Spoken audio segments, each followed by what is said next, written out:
Menyangkut siswa, pendidik, kurikulum itu banyak hal yang mereka rasakan dan berubah.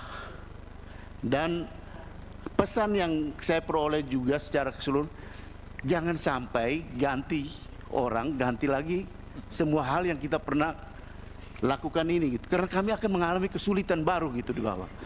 Nah, saya kira ini perlu ada forum yang kita bicara agak rileks, tapi kita menyampaikan apa sih yang perlu kita lakukan lagi untuk mempercepat, untuk memperbaiki.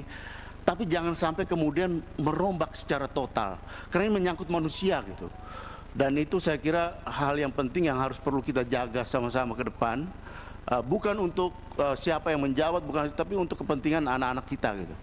Nah, saya kira ini di luar apa yang ini, tapi saya kira bagian dari penjelasan yang tadi Pak Menteri sampaikan, dan apa yang kami dengar, apa yang kami rasakan, dan apa yang kami lihat di masyarakat yang berkaitan dengan pendidikan. Saya ambil contoh saja satu hal yang kita belum belum selesai pemilu, sudah ada hal yang berkaitan dengan makan siang gratis masuk di dalam dana BOS.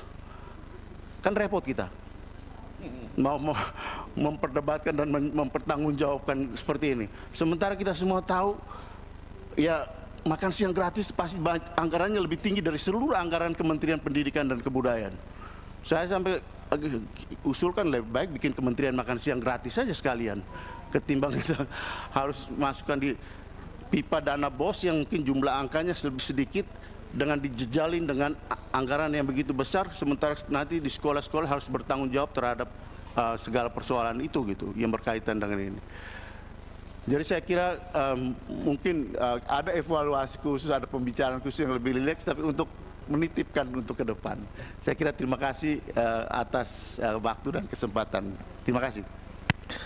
Terima kasih Bang Andreas. Masih ada?